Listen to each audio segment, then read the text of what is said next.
किसी की असहनीय पीड़ा और अचानक आई बड़ी आपदा को देखकर हमारे मुंह से बरबस ही निकल जाता है कि ईश्वर ऐसा दुख दुश्मन को भी ना दे। जब किसी की सेहत के साथ ऐसी परिस्थिति आ जाती है तो उसे देखकर भी लोग कहते हैं कि इसकी जिंदगी खत्म हो जाए वो ही अच्छा है। यही वजह है कि असाध्य रोगों और असहनीय दर्द से गुजर रहे मरीजों के लिए इच्छा मृत्यु के कानून आए हैं।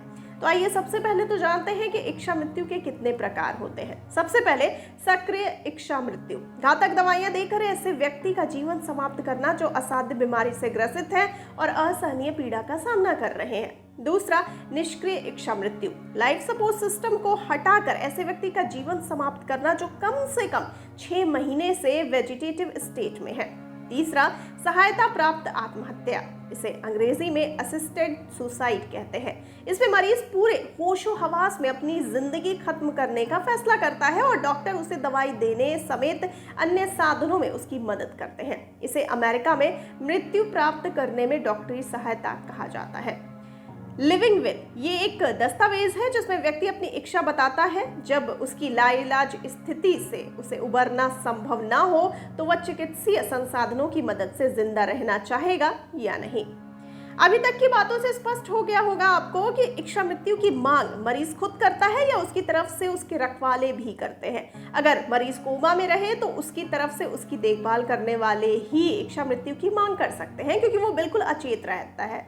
वहीं एक ऐसी भी अवस्था होती है जिसमें मरीज चेतन अवस्था में होता तो है लेकिन वो कोई प्रतिक्रिया दे पाने में सक्षम नहीं रहता। इन दोनों स्थितियों को क्रमशः कोमा और वेजिटेटिव स्टेट कहा जाता है। क्या है ये कोमा?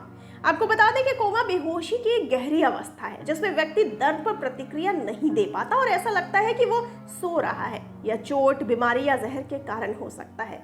ऐसा तब होता है जब मस्तिष्क की उत्तेजना प्रणाली या मस्तिष्क क्षेत्रों के बीच संचार बाधित हो जाता है।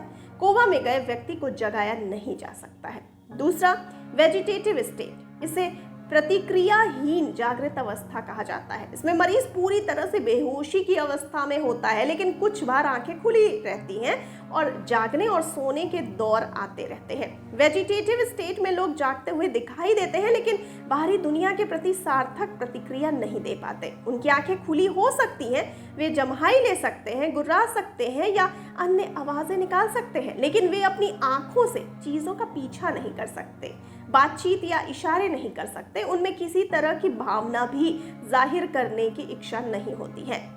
आइए अब जानते हैं कि भारत में इच्छा मृत्यु का कानूनी सफर कैसा है। तो आपको बता दें कि भारत में इच्छा मृत्यु पर आधिकारिक चर्चा 2000 के दशक की शुरुआत में शुरू हुई, लेकिन 2005 में महत्वपूर्ण मोड़ आया। फिर विधि आयोग ने असाध्य रूप से बीमार व्यक्तियों या रोगियों का चिकित्सा उपचार विधेयक 2006 पर अपनी 196वीं रिपोर्ट जारी की। इस रिपोर्ट ने आधिकारिक तौर पर इच्छा मृत्यु और सम्मान के साथ मरने के अधिकार के विषय को कानूनी और सार्वजनिक चर्चा में ला दिया। अब जानते हैं दुनिया के किस देश में इच्छा मृत्यु पर कानून है। तो आपको बता दें कि Netherlands, Belgium, Canada, Switzerland, America, Australia, Colombia, New Zealand, Spain, Germany में कानून बना हुआ है इच्छा मृत्यु को लेकर।